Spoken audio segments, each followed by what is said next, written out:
आज की कहानी, रिश्तों की अहमियत, टूटते रिश्तों को बचाने की कहानी।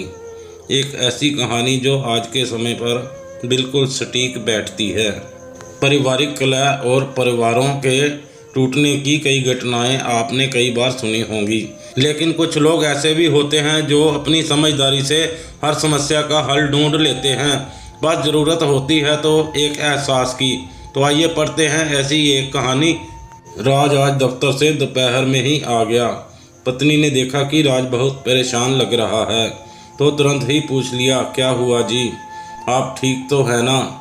हाँ मैं तो ठीक हूँ, लेकिन क्या? बीच में टोकते हुए राज की पत्नी निधि ने पूछा।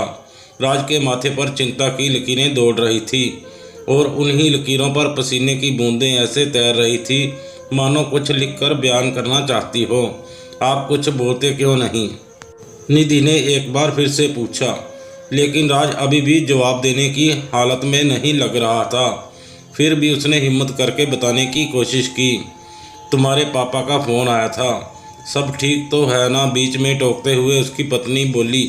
हाँ सब ठीक है, बस वो कह रहे थे कि केतन का उनसे झगड़ा हो गया है और वो उनसे अलग होकर रहना चाहता है। केतन का तो दिमाग खराब हो गया है, अभी शादी को 4 दिन भी ना हुए और माँ बाप से अलग होने की बात कर रहा है। गुस्से में निधि बोली। उसे शांत करने के लिए राज ने उसे समझाने की कोशिश की।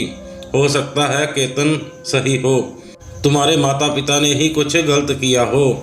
आप भी क्या बात कर रहे हैं?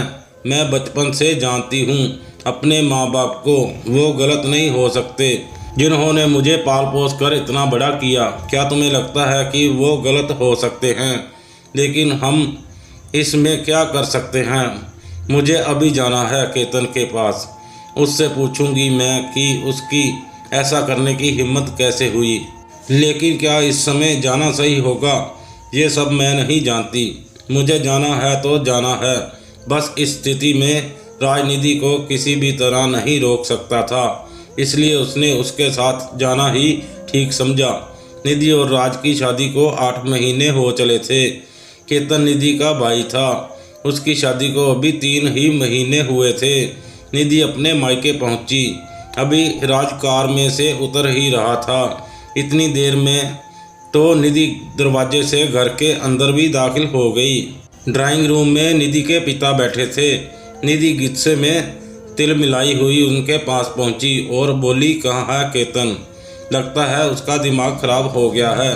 उसकी इतनी हिम्मत कैसे हुई कि आपसे अलग रहने का ख्याल भी आया उसे? निधि के पिता हैरान होकर उसके मुंह की तरफ देखने लगे, फिर कुछ चिंतित सी आवाज़ में बोले, निधि बेटा ये क्या बोल रही हो तुम? किसने कहा है तुमसे कि केतन हमसे अलग होने वाला है? इतनी देर में केतन की पत्नी किचन से निकलकर बाहर आई। पिताजी के सवाल और केतन की पत्नी को देखकर निधि एक पल के लिए मानो शून्य में चली गई। उसे समझ नहीं आया ये सब सच में हो रहा था या उसे कोई बहुत बड़ी गलतफहमी हो गई थी। तभी उसने देखा कि राज अभी तक वहां नहीं पहुंचा था, इसलिए जैसे ही उसने घूमकर दरवाजे की तरफ देखा, उसने राज को वहां खड़ा पाया। इससे पहले कि वो कुछ पूछती, राज पहले ही बोल पड़ा, मैंने झूठ बोला था, लेकिन क्यों? अब तो निधि के साथ उसके पिता और केतन की पत्नी भी समझना चाहती थी कि आखिर हो क्या रहा है। इतनी देर में निधि की माँ भी अपने बेडरूम से निकलकर बाहर आ गई, क्योंकि मेरे माँ बाप भी गलत नहीं हो सकते, मैं भी उनके साथ बचपन से रहा हूँ, ज़रूर गलती तुम्हारी रही होगी।